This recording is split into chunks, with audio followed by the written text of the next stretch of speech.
Chapter 51, Second Stage. Second Stage.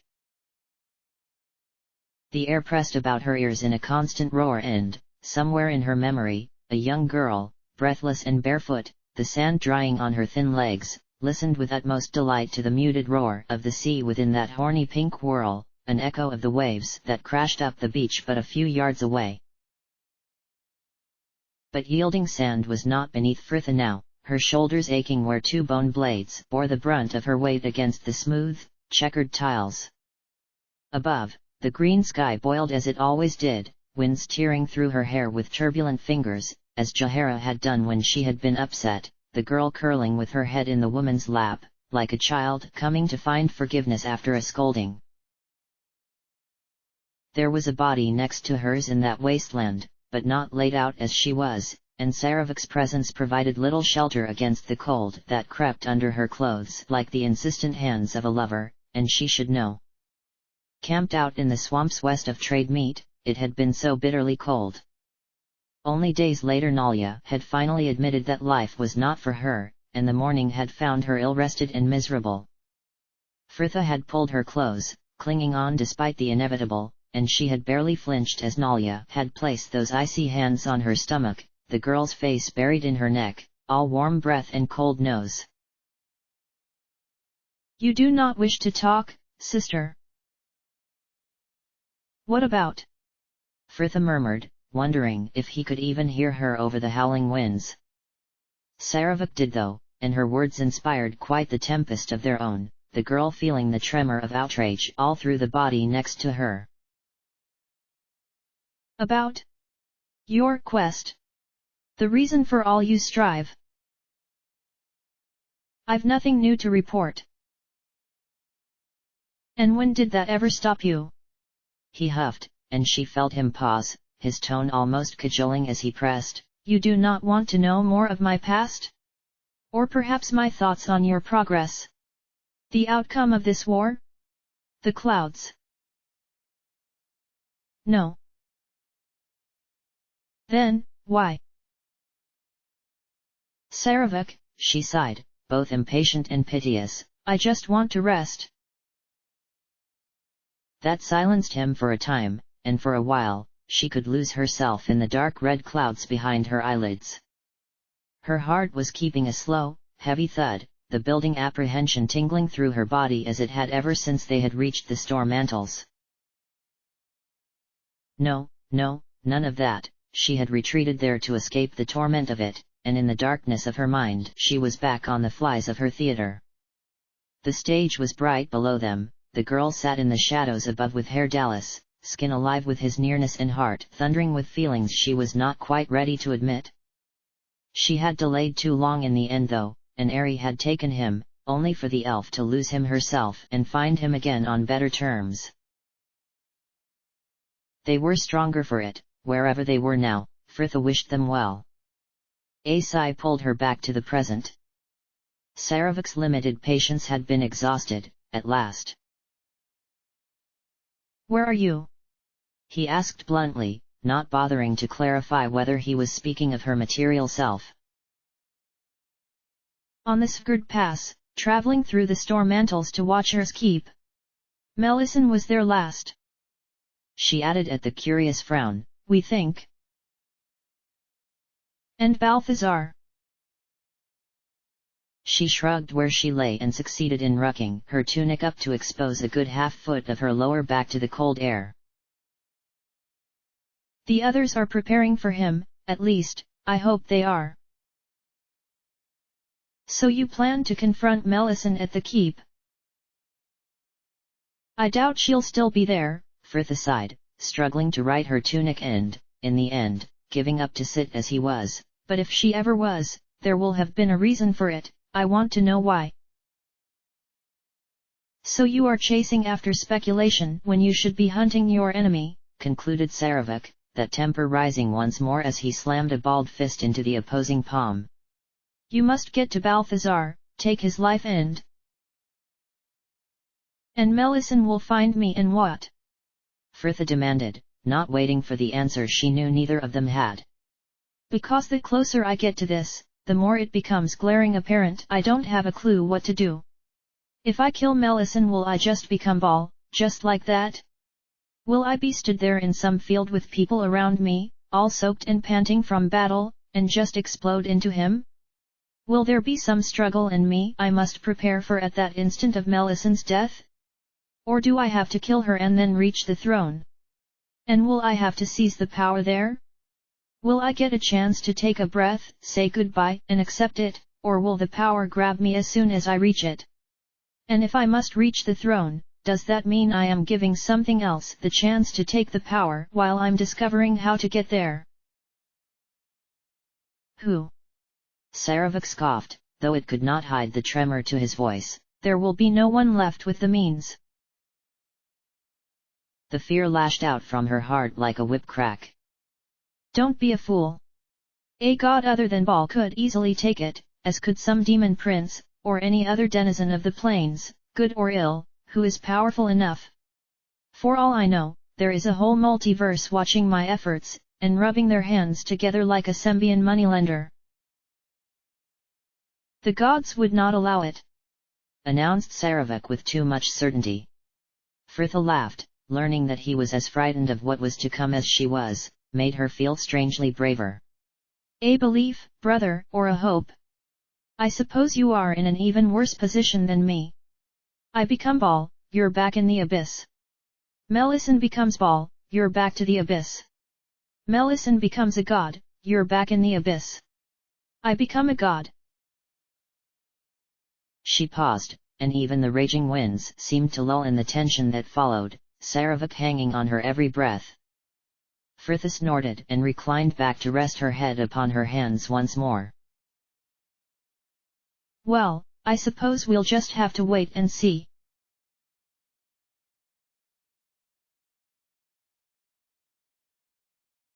It seemed so long since he had been that cold, Anomen was surprised by the feeling. The way his nose and cheeks stung, feeling each breath deep within his chest to be released in a cloud of mist that was soon stolen by the breeze. After 2 days traveling across the plains and another 2 in wooded foothills, they were in the mountains proper now, the cart leading the way up that steep, scree slope. A wall of dense pines either side hemmed them in, and a glance back revealed the distance they had traveled in all its glory, the sinking sun drawing rich hues from the golden plains, where rivers snaked in ribbons of silver, and here and there were clustered the tawny mosaics of settlements. By comparison, the mountains seemed steeped in permanent shadow, mists hanging over the dark forests of the lower slopes, flocks of birds occasionally breaking from the canopy to rise in black confusion only to reform in the air, swooping down as one with an arrow's precision to be lost in the trees once more. Behind the cart rumbled the covered wagon, the men who had once ridden within now trudging beside and behind in an effort to spare the horse any further burden on that incline, though Fritha made an exception to this rule. The girl had complained of a headache earlier in the day, and Ger had insisted she ride in the relative warmth of the wagon since. She was there now, on the bench opposite the old wagon driver who was also snoring through his brake, her lolling head bobbing with the wagon's shuddering passage over the uneven track. Behind him, laughter, Anomen turning to see Ger leaving a small knot of men to quicken his pace, and the cleric was alarmed to see he was making his way towards him. Compared to the other mercenaries, their leader was fairly young, only a few years older than himself, the tanned face lean and weathered, dominated by a large aquiline nose and keen, black eyes. He was not handsome, but rather, striking, and he put it to good effect, ordering his brothers about with an easy, but brusque camaraderie that seemed to soften only for Fritha's benefit. He looked the part even now, the confident merc captain, his brown waxed cloak flapping out behind him with every step. The man reached Anomen's side with a nod, and they continued on their path in silence long enough that his mind had just begun to wander once more when. So, not long now till we reach this keep of yours. There was something about Ger that Anomen could not get along with, something outside of the way he leered over Fritha. Confident as the man was about his men or even others they met upon the road, Anomen found something twitchy to him when they found themselves alone together, a nervy rodent-like quality that put the cleric on edge. "We've not had much chance to talk before, have we?" the merc offered evenly. With the amount of time the man spent pestering Fritha, a no-man was not remotely surprised, Jer continuing at his silence. "Of course, young Malal talks a lot, but she doesn't know much about this keep. I mean, do you know why they're hiring all these mercs?" Ah, so now they had the root of it. A no-man kept his gaze upon the bobbing horizon and ignored the worry such questions stirred. "No, I do not. As servants of Helm, they should be able to handle any martial needs themselves." Jer barked a laugh that could not quite ring clear over that nervous edge. I don't doubt it, if they look anything like you. I thought you would be more bookish when Malal first told me who she was in service to." Hoped, was likely closer to the truth, a no-man considered ungenerously.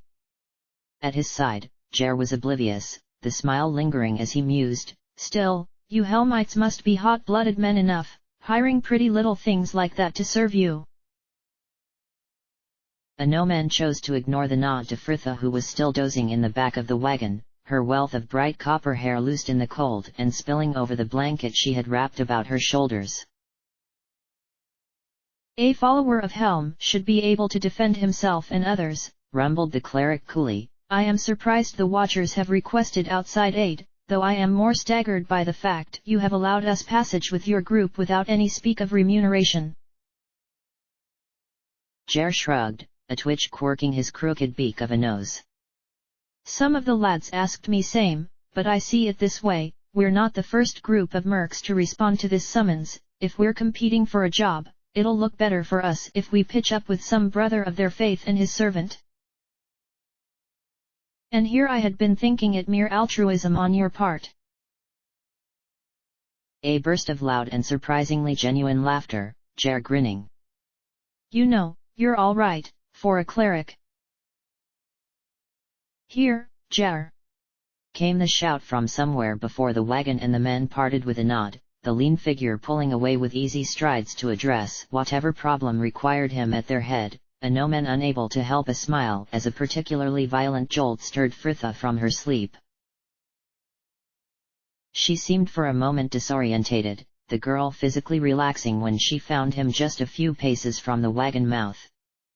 Reassured, her attention turned to her hair, fingers raking through to tidy it back into the collar of her traveling robes as a no-man timed his jump and stepped up to settle on the bench next to her. "You feel better for your sleep?" "Yes," she murmured, her face turned from him as she rummaged in her bag to produce a paper-wrapped, half-eaten loaf of spiced bread. He watched pink-tipped fingers tear off a chunk. "Who gave you that? Who do you think?" Fritha proffered the piece she held to him. A no-man shook his head. "No, thank you, and I do not think you should be eating it either." "Why? I've been given it now." She sighed and took a half-hearted bite, as though she was not so happy to be singled out for this generosity, and a no-man could make a guess as to why. "And what is expected in return, I wonder?" "I don't know," she murmured, voice lowered with a wary glance to the old mercenary sleeping opposite, "but he expected it from the moment we joined on. Jer didn't seem so persistent that night in the tavern, or I wouldn't have suggested we travel with them, but we're here now." A no-man snorted grimly. That they were, and every evening since Ambril he had watched the girl evade each firm advance with laughter, smiles and excuses where she was needed to perform some task for her master. "Yes, and I note you do little to discourage him." Her temper took him by surprise, words hissed over flashing black eyes. "I do as much as I can without wounding his stupid man pride and getting us left on the roadside. Finding this group was a godsend. How many order patrols and guard checkpoints have we rumbled past hiding in here? Not to mention the time we've saved, only another day or so at this rate and we'll be there." And then? Anomen prompted quietly. The girl seemed to slump where she was seated. I don't know. The closer we get, the more I worry it is a wasted journey. We'll see if Melissan ever even been there and look in the libraries, I suppose. They must hold something, about the throne, Bal's return, perhaps how to tame the power, or… I don't know. I feel I know so little I'm not even sure of the questions. This can't just be a waste of time. She pressed the heel of her hand she was holding to her forehead, making it more of prayer. It just can't. His fingers closed about the cold hand that was still resting in her lap.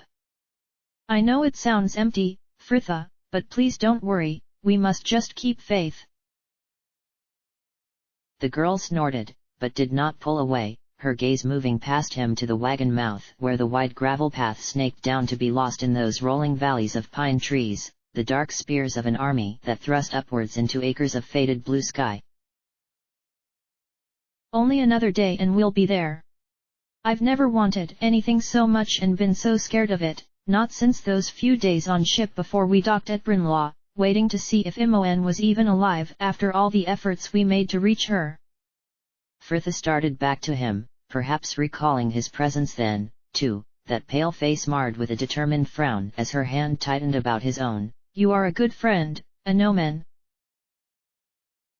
Ah, is that Malal I see awake? Anomen darted back from her before he could check himself, his hand suddenly cold as hers left it. Jer was behind the wagon once more, though if he noted anything overly familiar in their behavior, it was not touching his smile, the man pressing cheerfully, Come, take the air with me, lass, if your master can spare you. A glance between them that was shielded by the cleric's bulk, Anomen could hardly say no without some task for her. Fritha offered him a small smile and made to rise, the brush of her robes waking the wagon's other occupant with a snuffled start while, outside, the girl prepared for her next scene. All right there, Malal, not so tired now. Yes, fine, thank you, Jer. Opposite Anomen, the older man was smacking his lips tiredly, watery eyes peering out the wagon mouth. We passed the Waishran of Shindakal yet? About an hour back, Anomen muttered, eyes fixed on the pair outside. A companionable arm had already been draped across her shoulders. No really, Jer, I'm fine. I just have trouble sleeping at night in the cold. Well, now, you should have said, lass, I'm sure I could have found some way to warm you up. We'll make the airy by sunset, came the voice beside him, over that strained laughter. Anomen muttered some unintelligible assent, too intent on the scene outside as Jar passed Fritha a bottle, the girl upending it to wet her lips and the man received it back with a grin. There, that should keep you warmer in the meantime. We'll be at this inn before nightfall, I hope it lives up to its fine reputation, hot baths, good food, sturdy beds. I said, cut in the old driver impatiently, you been to this keep before? No, snapped Anomen, I have not. His attention promptly back on the scene outside and the old driver went back to his nap, rearranging his blankets and grumbling about someone having a pole lodged somewhere. Anomen hardly cared. Whatever Fritha's reply had been, it had done nothing to discourage Jar, an arm now casually encircling her waist.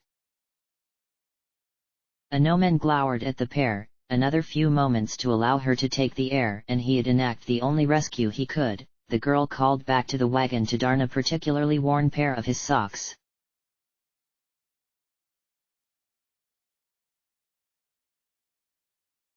How dare the day be so bright, the sky the same glorious cornflower meadow that had always meant days lazing in gardens behind the kitchen back home. How could the world betray her like this, when birds sang and the breeze caught playfully at her hair, and Imoen could take joy in none of it with that sick twist of worry gnawing at her innards, and the ache that pulsed all through her saddle-weary legs. The caramel mare beneath her gave a gentle snort and shook a fly from her nose, the tug on the reins causing a flicker of panic even after so long. Amanity had given them horses as a gift, how could any have known they would be a torture? Well, perhaps torture had not been quite the word for it, but Imoen was still failing to see the enjoyment in the thing, unlike Jahara and Minsk. The pair were ahead of her, bobbing with the gait of their mounts as they chatted and took pleasure in the lush farmland the dusty road north had been winding through since the mid-morning. They had attempted to give her some pointers yesterday afternoon once they had realized she had never mounted anything bigger than a donkey before. However, it had soon become apparent that practice was the only true teacher here, and though she had only fallen off once that first day and it hadn't hurt, something about being sat, ridged with nerves and waiting for the beast to bolt from under her, just added to Imoen's growing feelings of inadequacy. She was a mage, she could tear the veil between the planes and summon behemoths from the very ground. She wasn't made for politicking with stuffy, selfing nobles, not unless threatening to level their castle unless they took your side was to be considered the height of diplomatic maneuvering. Why hadn't Fritha named one of the others leader? No one knew who was a ballspawn or not these days. Or someone else could have pretended they were Imoen. Jahara would have been much better as long as no one asked for a magic trick. As though summoned by her growing fears, the road began to curve and slope downward, and from around the hillside, just above the floodplain of the wide river it stood, a striking grey edifice of towers and ramparts, bright purple banners streaming against the sky. As huge square buildings of plain stone, Imoen supposed it was quite a nice one, the upper levels of the keep decorated by spires and small windows of differing shapes, and making it look more like a temple than a castle. The walls though were the same dull boundaries she had seen around every keep and city from there to the gate. She wondered distractedly if they had been added later. Jahara pulled the group to a halt at the crossroads, one road leading onward to the local rope ferry, while the other branched off to follow the hillside. That is Castle Ithian. Are we ready? Imoen barely suppressed a groan, raking a hand up through her dusty hair, her horse twitching under her. Ready? Ready for what? We just ride in and ask the Duke for his army? This seemed much more reasonable when Amanity was saying it. Imoen. I mean, she could have least come, too, or sent someone with us. Young Imoen. How do we look, just pitching up with some note from Imoen, snapped Jahara, within the girl, a 10 days' worth of worry snapped back. Don't Imoen me. We're arriving at some castle stinking of horse and weak old clothes, I ache all over, and some Tethiran noble is just going to give us an army because we asked nicely? This is mad. Young Imoen, calm yourself, soothed Minsk with that serene melancholy he seemed to have found of late. Indeed, agreed Jahara. Amanity would not have sent us here if she did not believe there was a chance. The political situation is convoluted at best, some charm and subtlety, and perhaps we can turn this to our advantage. Now, shoulders back, back straight and a sharp nudge of her heels into her mount's sides, walk on. The guards met them at the gates.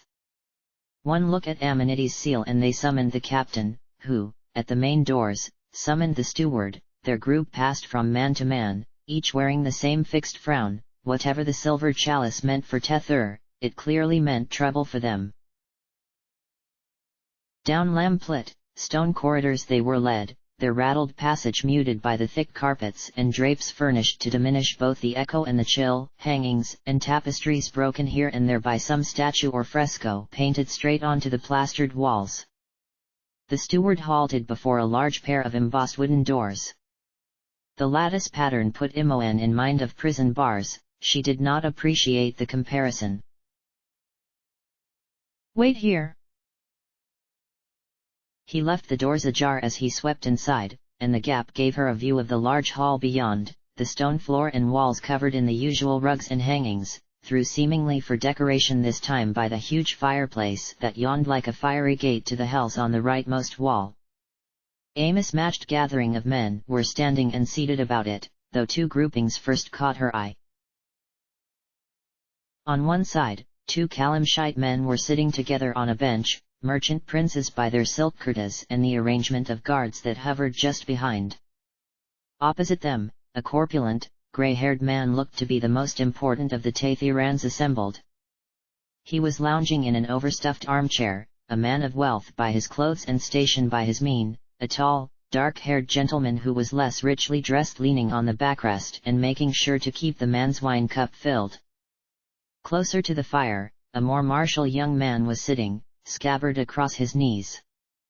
His coloring marked him as a local, as well, though he looked less comfortable in that company in his plain tunic and sturdy leather boots. A bodyguard perhaps, he watched the conversation about him with great interest. "I am telling you," began one of the assembled Tethiran nobles tersely, "more refugees pour into the west each day, and yet the queen still does not act." "Indeed," agreed the shorter of the Kalamshites, "we have even had them braving the desert to reach our own cities." "And what do you expect Zerinda to do exactly?" laughed the dark-haired gentleman. "Patrol the province borders herself." "To take charge," cried another, "to quash these rumors and restore order. Saradush is still reeling from that giant attack, it would make an easy target and a mighty stronghold for a foreign army." "So you still believe the aggressors here are Amnian?" chuckled another. "Of course, who else would have the coin and the mind for all this? They are taking revenge for Riatavan." "If we can accuse any with the coin and the mind, I think we can look a little closer to home," laughed the dark-haired man. His stout companion snorted and drained his cup. "Let the East fall. If Zerinda is not competent enough to save it, only then can the people look to a true savior." At this, all seemed to turn to face someone still hidden behind the doors, so Duke Farn was not the overstuffed Tethiran as Imoen had first assumed. The voice, when it came, was unhurried and cool. "This land has seen war too recently to wish to see it again. The Queen would never be so unpatriotic." A murmur of appreciative laughter, the voice breaking his own applause with a curt snap. "What? Well, send them in then, Marid." Imoen did not wait for the steward to return to usher them forward, the girl stepping in to face that room of scheming stiff-necks. If they were to be thrown out, she wanted to get it over and done with. The man she now realized was the Duke was seated further back from the others on a high-backed, ornately carved armchair, a greying wolfhound sprawled at his feet. Imoen could see a lot of resemblance between them, his master's hair just as pepper-grey and coarse, though it appeared he had tried to tame it with a brush and liberal use of wax. Beneath, his tanned, lined face was long and predatory, wide-set dark eyes coming down into a narrow, squared-off jaw. "So who is this?" began Farn, a polite inquiry with the tone of a demand. The steward hastened to answer him. "The party of Lady Imogen, my lord. They bear the seal of the Silver Chalice, as well as a missive from the Knight Commander, and wish for an audience." Narrow nostrils twitched, as though he had just caught the scent of something distasteful, but was too polite to mention it. "The Silver Chalice? And are you allied to those fence-sitting knights?" "We share a goal," provided Jahara evenly, "to see Tethur safe."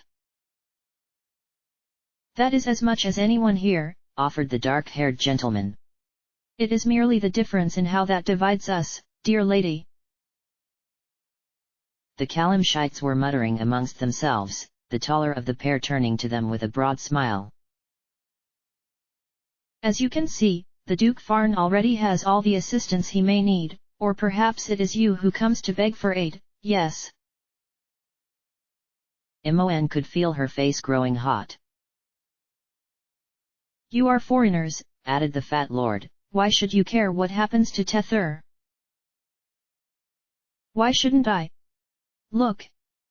A glance to Jahara just caught the explosion. Imoen drew a deep breath. The war that's coming won't care which land it destroys. Tethur will be the beginning, but it won't be the end, not unless it's stopped and soon.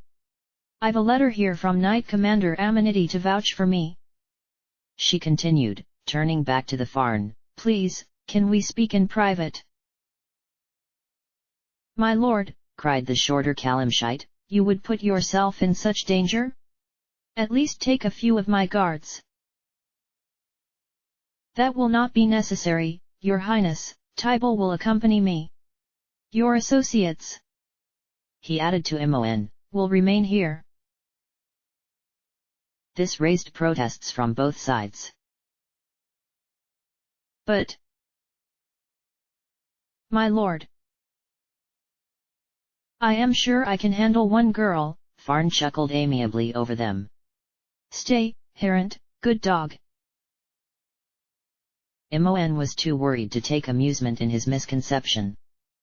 Jahara. Two firm hands landed on her shoulders, hazel eyes holding hers, and for one exalted moment, Imoen felt like she could do anything.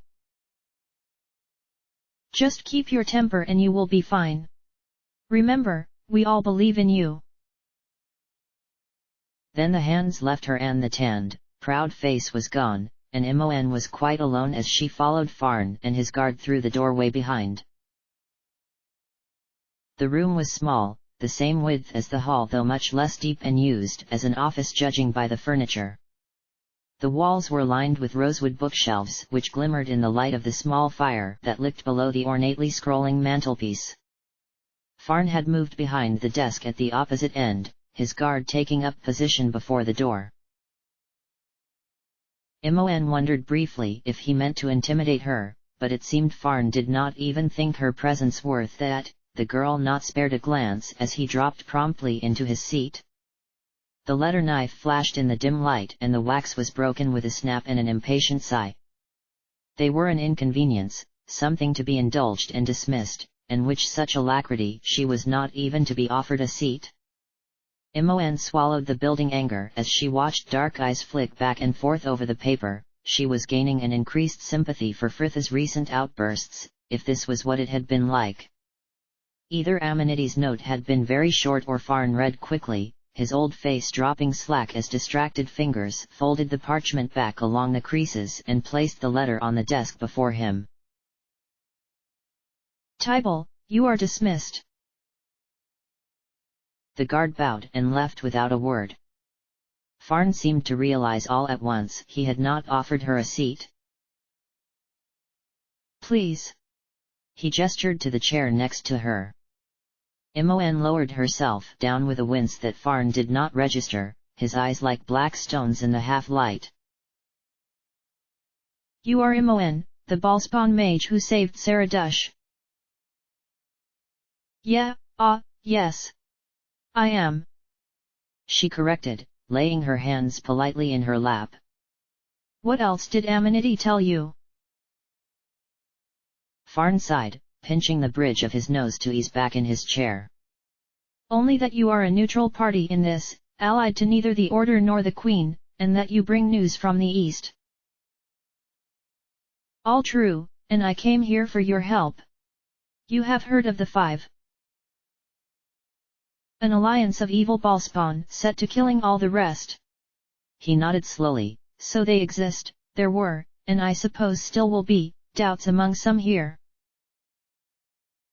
Doubts? Choked Imoen. The Duke smiled, he looked weary. Yes, that this whole war of the Ballspawn was merely some royalist plot. Saradush was a center of trade to rival Dar Omar, and has always enjoyed a certain autonomy, not unlike the city-states of the western heartlands, Baldur's Gate, and such. There have been rumors since last winter that the city's ruling council were to vote to declare their independence. How convenient then, that the Ballspawn army chose there to strike first. But the Silver Chalice were there, too. They fought Yagashura. Men can be bribed, scoffed Farn. others can be tricked. You have likely heard yourself the rumors, armies being raised at every corner of the map, a plague of dragons coming to destroy us all. I haven't seen a single one. But Yagashira was invincible, cried Imoen. Yagashira is dead. It is not that I do not think you believe it and speak the truth to me now, he clarified sternly, but who is to say that army of vagabonds and giants was not stirred up by the queen or her supporters? And for all this talk of 5, there has been confirmation of 1 so far and the giant struck only once. You believe the queen would do that? cried Imoen. To her own people. Why not? Farn chuckled bitterly. Is what she is allowing now any better? This supposed threat of Balspawn had everyone looking inward, men accusing others for fear they will be charged themselves. You say an army is building to the east, something the queen must know by now, but she would rather keep the silver chalice here to guard against me. A slam of his fist made the desk rattle. A loyal subject of Tethur, rather than risk losing her own power. I know of the rumors from court, I would not give it a day before she advanced into my lands, should my own army withdraw. You must understand, he added more calmly, ever since the civil war, the political situation here has not been as stable as it once was. The war left many grudges, among the people and the ruling houses. Queen Zaranda may claim sovereignty, but it is only with the support of the nobles, and not all agree with her rule. Including you, accused Imoen hotly. Farn's narrow shoulders bobbed a shrug. I make no real secret of it. Do no misunderstand me, I do not wish to see this land torn apart again by civil conflict, but the Queen does very little to inspire my loyalty with her panicked decision and weak leadership. After Saradush, Zaranda made a decree that all Balspawn should be detained for the safety of themselves and the kingdom, but how the ruling nobles choose to interpret this varies from province to province and is left entirely up to their own discretion. Within my lands, all children are asked to report to their local watch post from which they are sent to be sheltered within a number of temples and monasteries who have agreed to offer them sanctuary. Yet, from other provinces, I hear tales of labor camps, soldiers patrolling the roads and cities, using the panic to round up anyone they think looks suspicious. I understand from my allies that some nobles have used the opportunity to remove political enemies. And, he sighed, as with all things, it is the common people who suffer. Imoen stared back at him, heart quivering as she saw that deluded man as he saw himself, a powerless victim of his own elevated station. Her hands gripped the desk's edge to keep them from slamming onto it. I don't care about politics or plots, or whatever else you nobles dream up to make use of your time, but unless you act now there isn't going to be a Tethur left for you to fight over. We have already defeated all but the last member 5, the monk, Balthazar. Even now he raises an army to march across Tethur to kill the rest of the children, and when he has finished here I do not know where else he will turn, perhaps he will not need to, enough deaths and Baal himself will rise to take his place. We need to unite to stop him, you, the Queen, the Chalice, there's no way he could stand against all of us. But if you all wait for another to make the first move, Tethur's going to burn. Send your men east, either with us, or with another at their head, but, please, just send them. The old man wavered, and in his eyes she could see every fragile worry for a future that could not be seen. I cannot, not yet. I know there are rumors from the east, but there are rumors everywhere and I have my own people to protect. Until there is some clearer picture of what we face or those knights withdraw, I will not send the only true protection the west of Tethur has to the other side of the country on the word of one girl. Imoen collapsed back in her chair and, for one awful moment, she thought she might cry. So you'll do nothing? Her voice came in barely a squeak. Farn looked, for a moment, deeply disappointed. I am sorry and, if you are who you say, then doubly so, but my hands are tied. Please. He continued, making to rise and reach for the bell pull. Remain the night here as my guest, it is the least I can do. Imoen could not even imagine what the Duke's room looked like, with the huge bed, Calamshite silk hangings and nacre inlaid furniture. Her room would not have looked out of place in the ducal palace of the gate. Not that she was in quite the mood to enjoy it then. The mattress sagged as she slumped, defeated, onto the canopied bed, Minsk and Jahara sinking down on either side to offer the expected commiserations. You tried, Imoen? Yes, who says, you did your best. And how does he bloody know? Imoen threw herself backwards, the blue velvet counterpane crumpling in rich folds about her. It wasn't their fault. Imoen patted the Rashami's arm. Sorry, Minsk, I just keep going over that conversation. What if there was something else I could have said, some way I could have convinced him? I have no doubt you did all you could, Imoen, soothed Jahara. Her choice of words could have used work. Yeah, all I could, muttered Imoen sulkily. I bet Fritha could have had him marching east before breakfast. A frown was shared above her. Jahara sighed. Imoen, this is not a competition, and it is not over yet. When is dinner? And what happened to charm and subtlety? She cried, propping herself up on her elbows. She could better see the look on her face. Jahara was, as ever, quite serious. Imoen flopped back again with a laugh. Fine, you want to harangue the man over his roast potatoes, go ahead, but don't blame me when we're kicked out before the dessert. Go on, get off to your own rooms, we've a few hours before dinner yet. Why? Demanded Jahara, standing as Imoen shifted further up the bed. What are you planning to do? Imoen laughed. I'm going to get some sleep in a bed while I've got the chance.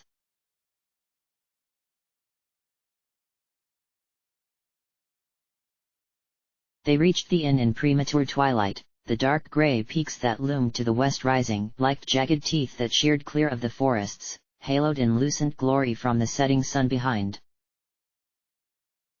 The inn and its various buildings had been built on a flat outcrop next to the road where even the stubby pines could not gain purchase on the rocky plateau. But the forest closed in again as soon as it was able, a wall of trees fencing in the back of the inn and all along the road's edge, while the mountain itself rose in impenetrable stone along the western side, the clearing left within cast in perpetual shadow. A faint trace of sulphur hung in the air, cold mists creeping up from the valley below to wreath the trees about them. Next to a gnomon, Fritha pulled her scarf up and huddled back into her traveling robe. From the barn, a few stable hands had come out to greet them, the young men working with the drivers to stable their horses as rest of their group took their belongings from the back of the cart and slowly trooped across the open yard. Inside, the main door opened onto a well-lit common room, most of the light thrown out from the huge stone fireplace that dominated the rightmost wall, the air dry and carrying waves of heat which made his cold cheeks ache.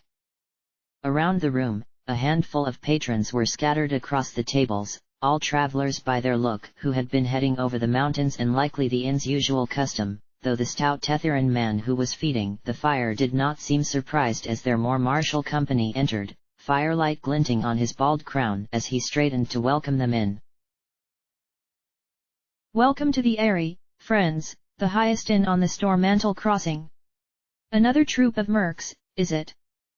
He confirmed, as more men continued to pile through the doors behind. I thought that last group would be the last of them.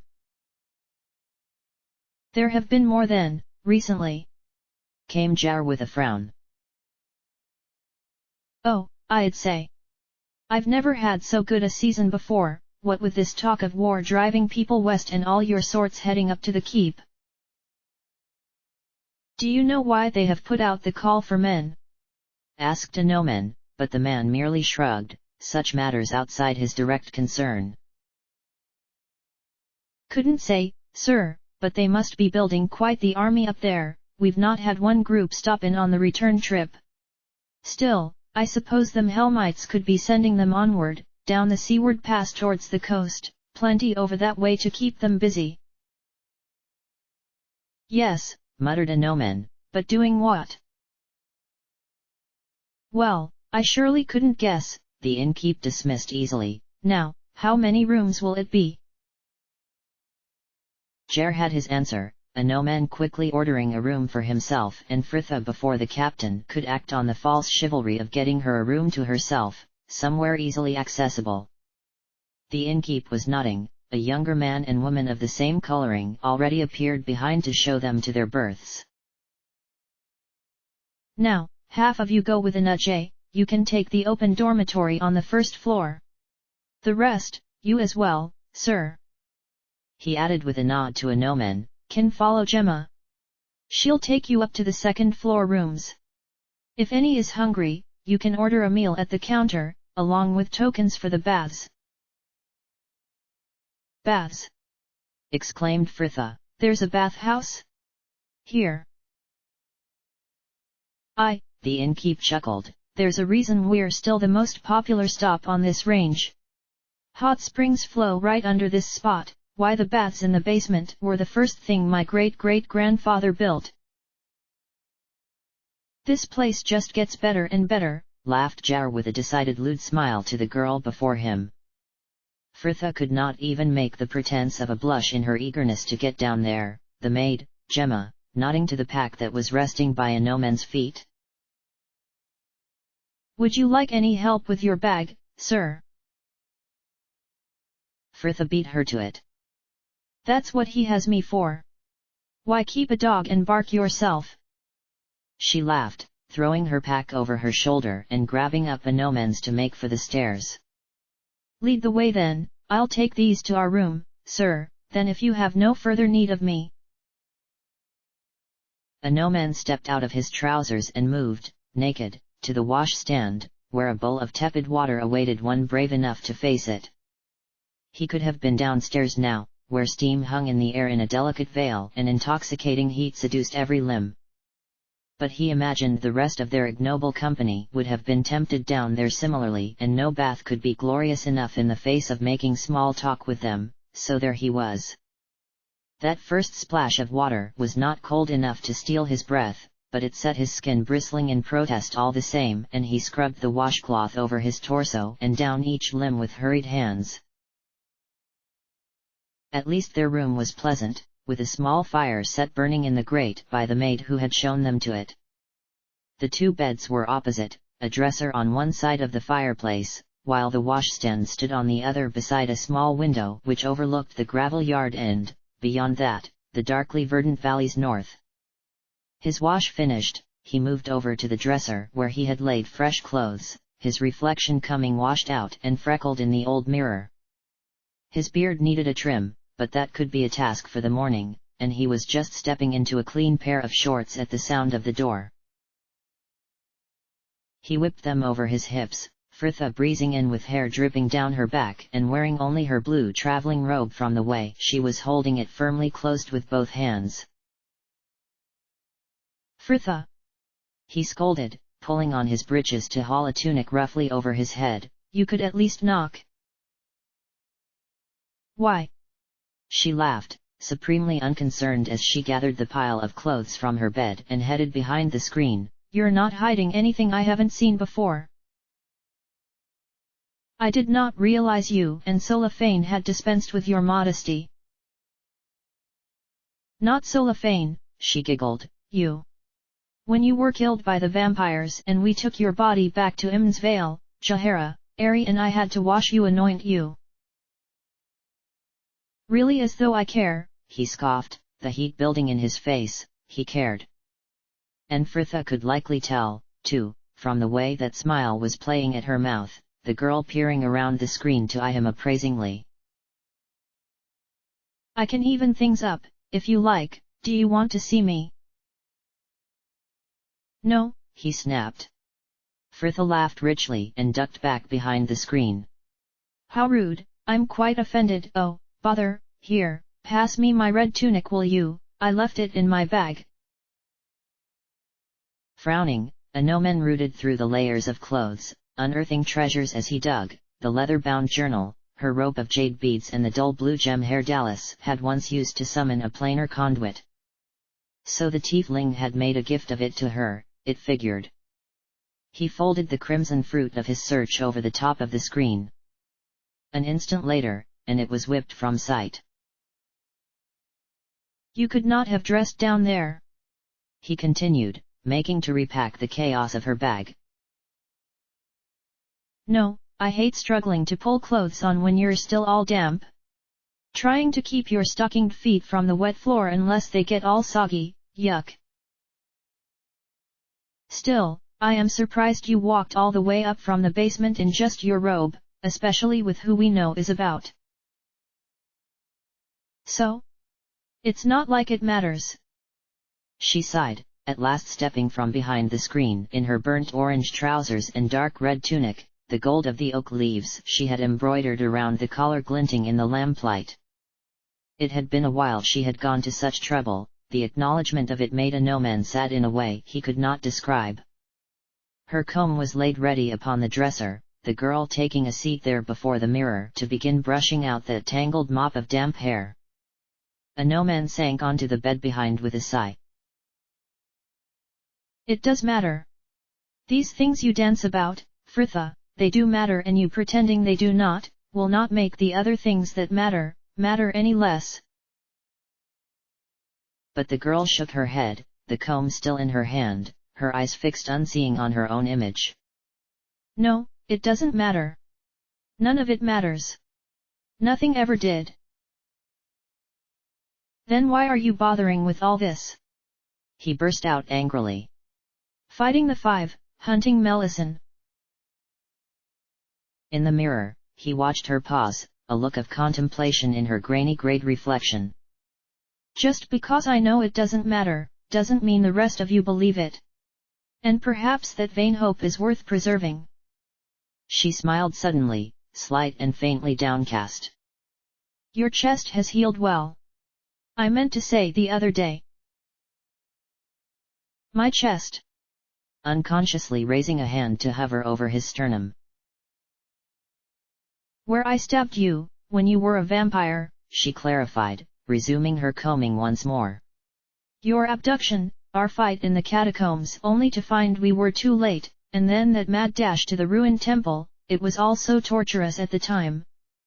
She mused quietly, and a Nomen wondered if she was even just considered their encounter with Bodhi anymore. But we are stronger for it now. I was dreaming of the past earlier, or, rather, thinking of it while I was asleep. Perhaps that is what life is, not a journey but a series of challenges, tests to sculpt who you are until you are ready for that final purpose. The rattle of the door cut off any reply a Nomen could have made, Jer's voice clear through the wood, at least someone bothered to knock. Malal, you coming down? I'm brushing my hair, I'll not be long. Footsteps retreated down the corridor, Fritha turning back to the mirror to take up her coal stick. A Nomen watched her line each eye with a practiced hand. You are going downstairs tonight? We can have food sent to the room if... I'm not going for a meal, she countered, humming blithely as she rooted in her bag for her vial of scent. For an instant, panic seized him. Fritha, don't go down there tonight, not to be leered over by that cur. We're only a day from the keep now, you don't need to humor his attentions any longer. But I want to go down, she countered simply. Come, too, if you're worried. No, and I do not see. His frustrations were cut dead, her hand slammed onto the dresser to set her reflection trembling. I am not spending the night staring at these four walls. A Nomen. She sighed in the stung silence that followed, turning to offer him a weary smile. I just want to have a few drinks and a round of cards, all right? I'll be fine. He said nothing and, at length, she returned her attentions to the dresser. A no man reached for his pack and the prayer book within, though it was just a cover, and he pretended to read for the next quarter hour, all the while listening to her fuss and preen until, with a muttered good night, she left him in silence. End of chapter.